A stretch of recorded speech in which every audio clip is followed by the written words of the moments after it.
Alors, les autres produits de la gamme utilisables pour les animaux qui sont extraits de la gamme humaine et qui figurent dans la brochure que vous avez entre les mains, ils sont de deux ordres. D'une part, le Forever Propolis. Effectivement, la propolis est une substance élaborée par les abeilles, donc à partir des bourgeons des conifères, et qui protège la ruche des agressions extérieures, microbiennes, parasitaires, mycosiques. Et donc la propolis a de très bonnes indications stimulantes du système immunitaire. Elle renforce les défenses immunitaires sur les agressions ou les infections virales ou mycosiques. C'est exactement pareil chez le chien. Alors le conditionnement des comprimés fait qu'effectivement l'espèce cible, c'est le chien. On ne voit plus apparaître ces deux produits dans la gamme chevaux. Il m'a semblé, c'est pas que la propolis n'est pas utile chez le cheval, tout au contraire, mais simplement le conditionnement, le packaging ne convient pas à d'autres espèces que le chien. Artixi référence 39 est également un produit très utile pour le chien. Les huiles de poisson des mers froides ont prouvé leur utilité surtout en dermatologie canine. Chaque fois qu'un animal a des problèmes de peau chroniques, maintenant les vétérinaires dermatologues prescrivent, conseillent des compléments alimentaires à base d'huile de poisson. Donc l'Artixi est parfaitement indiqué sur tous ces cas de dermatologie du chien. On sait que c'est aussi un protecteur vasculaire, un anticholestérolémiant légèrement. Pour le chien, gardons l'indication spécifique problème de dermatologie. Voilà, nous avons l'avantage d'avoir une gamme courte, donc j'ai envie de dire peu de choses à retenir. Alors sachez que pour les chiens et les chats, vous serez un petit peu freinés. Et c'est pour ça que cette plaquette est destinée aux animaux de la famille par la taille de nos conditionnements. C'est évident que si vous voulez proposer un bidon d'aloès référence 2 à un caniche de 3 kg, il y aura un souci de préservation du produit. Donc il est intéressant de pouvoir proposer la pulpe d'aloe aux animaux de la famille quand effectivement ce sont déjà vos clients par exemple. On en parlera pour les professionnels des animaux où là par contre, comme dans les élevages, il y a plusieurs animaux, on a moins de problèmes de packaging. Sinon, pour les chiens et les chats, nos emballages sont un petit peu grands. Produits à usage externe maintenant. Donc, toujours une gamme courte. Le plus important, parce que c'est le seul qui est explicitement référencé pour les animaux, c'est la formule Animal Aloès référence 30. Alors, 80% de gel d'aloe vera stabilisé à froid sous forme aqueuse. Alors attention, autant je vous ai dit que la pulpe d'aloès référence 2 était complètement équivalente, identique à la pulpe d'aloès référence 15, c'est pas du tout la même chose en ce qui concerne la formule animale et le first. Effectivement, c'est le même flacon. Dans la formule animale, il n'y a que de l'aloès. Dans le first, vous savez sans doute qu'il y a beaucoup d'autres plantes. Bien sûr, on pourrait utiliser de la formule animale sur les humains ou du first sur les animaux. Si vous voulez être professionnel, conservez la formule animale en usage pour les animaux. Alors la forme spray est particulièrement intéressante pour les animaux, elle est facile d'emploi, le pchit n'est pas du tout important, il n'y a pas de gaz sous pression, donc ça ne les effraie pas et ça permet de traiter des volumes assez conséquents. Alors on peut s'en servir d'abord et avant tout en soins d'hygiène quotidien. C'est un excellent après-shampoing, je l'ai fait tester par une toiletteuse au début de ma présence chez Forever. Elle est utile pour préparer le poil pour des expositions canines, par exemple, sur des chiens de concours difficiles comme les York. Ça marche très très bien. Elle est aussi utilisée chez les chevaux pour le pansage des chevaux. Ensuite, il y a des indications un peu plus médicales. Donc attention toujours pareil aux allégations thérapeutiques. Ça va être une aide à la résorption des œdèmes des membres des chevaux, que sont les molettes par exemple, et les engorgements après le travail. On peut l'utiliser à la place de l'argile sous une bande de repos. On en parlera plus conséquemment dans le module sur les chevaux. C'est également une solution calmante. On a dit plus haut que l'aloès était un anti-inflammatoire, un antiprurigineux. Donc c'est vrai que cette solution à 80% d'aloès va calmer les irritations de la peau, quelles qu'elles soient, quelle que soit leur origine. Et ça va être une aide à la cicatrisation de lésions cutanées. Donc une indication très large. Donc voici quelques exemples. Dans ce module 1, je vous fais partager des expérimentations que j'ai faites dans mon cabinet vétérinaire de médecine canine, à mon tout début de mon rôle de consultant. Donc voilà des lésions sur une chienne Beauceron. Ce sont des lésions de pyodermite. Pyo, ça veut dire pu, infection. Dermite, inflammation. Donc pour tester les produits, j'avais demandé aux propriétaires de ces Beaucerons de n'utiliser que la formule animale pour soigner cette plaie. Enfin, c'est pas vraiment une plaie d'ailleurs, c'est donc une irritation locale, une dermite. La condition sine qua non était qu'il soit capable de le faire plusieurs fois par jour. Donc effectivement, je ne conseillerais pas la formule animale à des gens qui ont un emploi du temps très chargé. Les résultats montrent bien qu'au bout de 5 jours, la lésion est complètement maîtrisée, la surinfection aussi, alors que dans ce cas précis, je peux témoigner que je n'ai pas utilisé ni d'antibiotiques ni de cortisone par voie générale. Dans la suite de mon utilisation des produits Forever au sein de mon cabinet, il m'est arrivé bien évidemment d'associer la formule animale avec des traitements allopathiques classiques ou quelquefois de ne pas utiliser du tout la formule animale, par exemple sur des chiens au fond de la cour dont je savais pertinemment que les propriétaires n'auraient pas le temps d'utiliser nos produits. Donc c'est au vétérinaire, s'il choisit d'utiliser les produits, d'avoir le discernement de ces utilisations qui sont plus médicales. Encore une fois, là c'est l'expérimentation dans mon cabinet vétérinaire. Ici, c'est une lésion de pyodermite sur un chat cette fois-ci qui était allergique, donc il y a eu de bons résultats avec l'aloe vera. Je suis obligée de reconnaître que la cause n'avait pas été identifiée d'un premier abord, donc les lésions sont réapparues quelques semaines plus tard. Néanmoins, l'aloe a montré ses vertus cicatrisantes sur cet animal. Deuxième produit à usage externe, donc la gelée aloès référence 61. C'est exactement le même principe actif que la formule animale. La seule chose qui change, c'est ce qu'on appelle la galénique, c'est-à-dire la présentation du produit. La formule animale, c'était de l'aloès sous forme aqueuse pour faire une grande surface. Là, on a un gel concentré, translucide, qui ne colle pas, plein d'intérêt à l'usage quotidien. C'est simplement la présentation qui est différente. Donc ce gel va nous servir sur des zones plus petites qui ont plutôt été tondues au préalable. Les propriétés thérapeutiques de l'usage local de l'aloe, je vous les rappelle. Donc un fort pouvoir d'hydratation, ça pénètre l'épiderme en profondeur en atteignant les couches profondes de la peau. Ça cicatrise, c'est un excellent cicatrisant en stimulant la régénération cellulaire de l'épithélium cutané. C'est une excellente aide à la résorption des hématomes. Il y a aussi des actions analgésiques, donc antidouleurs, anesthésiques locales, et enfin des actions antiprurigineuses, antidémangeaisons et anti-inflammatoires. Voilà pourquoi c'est un gel de première intention en usage cutané sur les animaux comme sur les humains. Donc les indications majeures pour moi du gel d'aloe vera par rapport à la formule animale qui est plus une solution d'hygiène, là ça va être vraiment un soin de première urgence pour toutes les petites blessures avant d'aller chez le vétérinaire si on n'a pas le temps d'y aller. Donc les plaies de toute nature sur toutes les espèces animales, il n'y a aucune contre-indication. Bien sûr, il faut faire une consultation vétérinaire. Bien sûr, si la plaie est salie, souillée, il faut la nettoyer au préalable. Et attention, en phytothérapie, on essaye d'éviter l'usage de produits iodés en nettoyage qui empêchent un petit peu l'aloès de faire son travail après. Donc quelques exemples aussi où j'avais fait utiliser seulement de la gelée sur des chiens. Donc ça c'est une chienne croisée labrador accidentée sur la voie publique qui était revenue juste avec une petite abrasion. Ça venait juste de se passer, c'était pas du tout infecté, c'était très propre. J'ai proposé au propriétaire de n'utiliser que la gelée d'aloe vera localement, rien d'autre. Effectivement, ça a cicatrisé en quelques jours. Autre exemple, ce bulldog à qui j'avais enlevé un petit nodule sur la tête, après l'ablation des fils, avait une petite irritation locale qui avait un peu de mal à se résorber. Aloès 3 fois par jour, en 3 jours, c'était résolu complètement.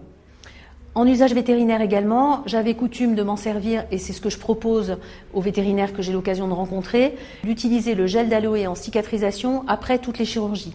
Alors selon les écoles, selon les habitudes, il y a des confrères qui préfèrent ne rien mettre du tout, chacun après a ses habitudes de produits. Personnellement, j'ai trouvé que la gelée d'aloe fonctionnait très bien, ça permettait d'avoir un bon pansement, ça diminue les démangeaisons.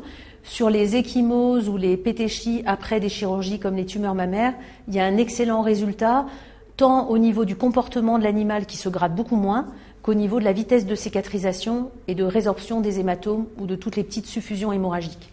Encore une fois, usage très professionnel. Troisième produit à usage externe particulièrement intéressant et important pour les animaux, c'est l'aloe propolis crème, référence 51. C'est un excellent produit de cicatrisation sur des lésions un peu plus anciennes, éventuellement surinfectées. Toujours pareil, bien évidemment, demander un conseil vétérinaire. mais des résultats assez spectaculaires. J'ai personnellement un chat qui a 3 pattes et qui fait des abcès à répétition, et effectivement, en mettant simplement de la crème à la propolis, j'ai de très bons résultats. Voici l'exemple d'un chien qui avait ce qu'on appelle une plaie de léchage, c'est-à-dire qu'à force de se lécher, il en était arrivé à se faire ce trou, entre guillemets, assez profond, qui atteint quasiment les couches musculaires.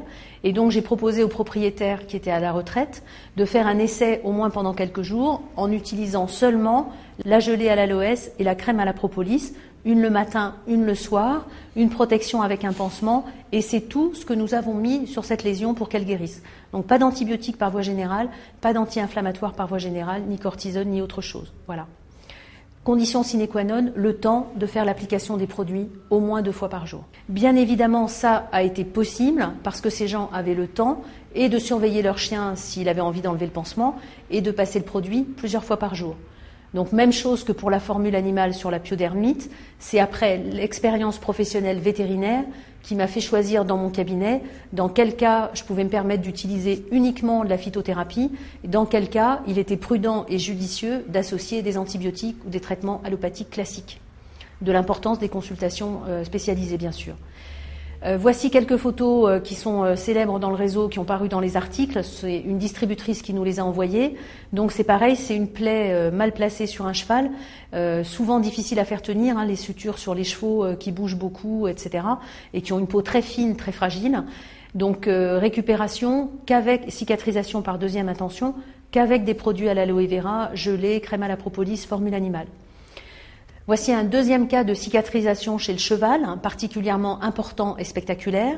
Donc c'est un cheval que j'ai vu en fin de parcours, qui était sorti de l'école vétérinaire de Lyon avec une ordonnance générale.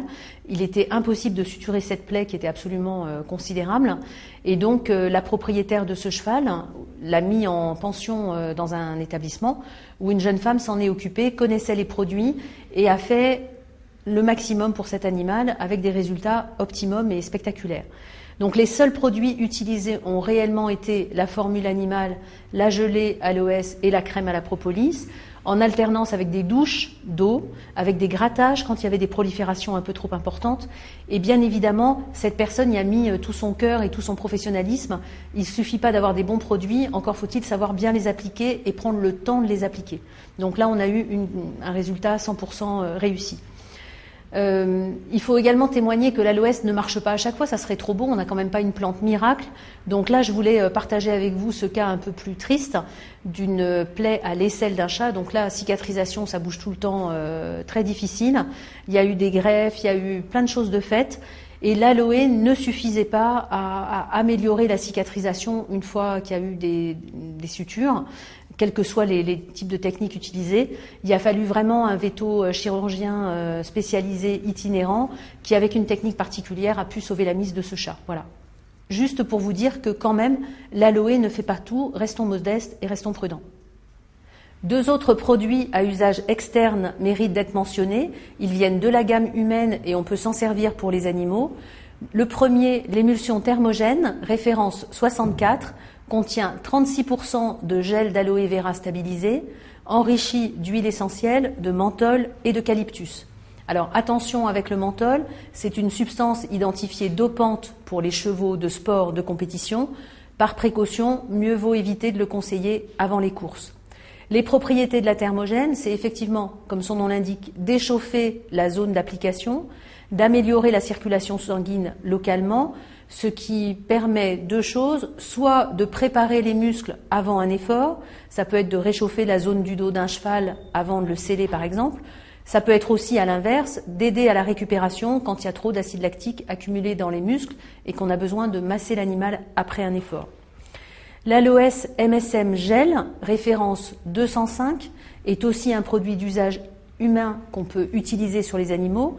Donc l'aloès supplémenté en soufre, qui est donc un élément important pour la réparation des tendons, pour tout ce qui est fascia musculaire, va être utilisé plus particulièrement à mon avis chez le cheval, soit pour justement les tendons ou les articulations. Réellement, c'est un produit que j'utilise moins dans mon usage quotidien. Enfin, il me semble important de vous rappeler que dans les produits d'hygiène, Le shampoing Aloès Jojoba référence 260 de la gamme humaine est un shampoing qui peut tout à fait s'appliquer sur les animaux. J'ai fait vérifier la formule par un vétérinaire spécialisé en dermatologie qui m'a confirmé que malgré un pH légèrement acide, c'est tout à fait un shampoing qui convient à des animaux dans la mesure où on l'utilise comme un shampoing en entretien. Donc j'ai envie de dire sur un rythme une fois par mois pour les chiens d'exposition par exemple. J'ai un salon de toilettage qui l'utilise très régulièrement et qui en est vraiment content, en particulier sur les Yorks de concours. Donc je l'ai fait tester par 2 toiletteuses avec des résultats réellement très intéressants. La crème lavante également figure maintenant dans la brochure que vous avez entre les mains. Au même titre que le shampoing, c'est une très bonne solution pour nettoyer le pelage des animaux ou nettoyer des plaies, des zones sur lesquelles on veut appliquer un autre produit. Alors avant de terminer sur les produits, je voulais attirer votre attention sur l'activateur, référence 52. Donc ce produit est lui exclusivement à usage humain. Si vous regardez sa composition, vous verrez qu'il contient que de l'aloès avec des conservateurs. Notre formule animale, c'est la même chose. C'est simplement la teneur, la concentration en aloès qui varie entre ces 2 produits. Donc vous serez perçu de façon beaucoup plus professionnelle si vous proposez la formule animale quand vous voulez proposer que de l'aloès plutôt que l'activateur qui est présenté dans un coffret fleur de jouvence pour préparer un masque de beauté. Je vous déconseille donc fortement de proposer l'activateur aux animaux quand vous voulez proposer un soin à l'aloès. Préférez largement la formule animale, elle est conçue pour ça, vous aurez un meilleur retour et une meilleure confiance au niveau de vos clients. Alors c'est vrai qu'il existe des applications et des articles scientifiques qui mentionnent l'effet de l'aloe sur des conjonctivites, sur des petites lésions oculaires. La difficulté que nous avons, c'est que nos produits à l'aloe ne sont pas dans leur mode de conservation, dans leur galénique, adaptés à l'usage dans l'œil. Nous n'avons pas de collyre, nous n'avons pas de produits stériles. Donc oui, l'aloe est utile sur des infections oculaires. Non, les produits Forever à usage externe ne sont pas indiqués pour l'usage dans l'œil d'animaux malades des yeux. Quels sont les outils que vous avez à votre disposition pour mieux communiquer sur l'utilisation des produits sur les animaux ? Bien sûr, les plaquettes produits, elles ont été remaniées, elles sont nouvelles, elles sont très bien présentées. Vous avez également les formations produits. Maintenant, avec la chance qu'elles soient diffusées directement sur le site internet, c'est un atout particulier. N'oubliez pas non plus, quand vous présentez des produits de la gamme humaine pour les animaux, de prendre les stickers qui sont faits pour ça et de les coller sur les tubes. Je conseille, moi, personnellement, d'enlever l'emballage en carton quand vous proposez de l'aloès dans une écurie pour un cheval, par exemple, et de coller le sticker. Je trouve ça plus professionnel du côté du monde animal. Voilà. Donc, les articles, également les articles mensuels dans le magazine, qui commencent maintenant à faire une base de données tout à fait exploitable. Alors, je vous rappelle que ce module numéro 1 est fait pour vous permettre de présenter l'aloe vera aux animaux de compagnie des clientèles de votre entourage. Néanmoins, gardez à présent à l'esprit qu'il y a une clientèle de professionnels qui peuvent être intéressés par notre gamme de produits. Vous pouvez penser déjà à tous les éleveurs, quelles que soient les espèces, des éleveurs de chevaux, des éleveurs de chiens, des éleveurs de chats, à toutes les pensions qui gardent les animaux, que ce soit les pensions pour chevaux, les pensions pour chats, les pensions pour chiens, à tous les professionnels du monde rural qui élèvent cochons, bovins, ovins, etc. D'autres professionnels plus spécialisés comme les toiletteurs pour chiens, comme les maréchaux ferrants pour les chevaux et les ostéopathes également peuvent être intéressés par nos produits en complément de ce qu'ils distribuent habituellement. J'espère qu'avec cette formation et tous les outils, vous pourrez prospecter largement ce nouveau milieu qui s'offre à nous. Je vous souhaite une bonne réussite à tous.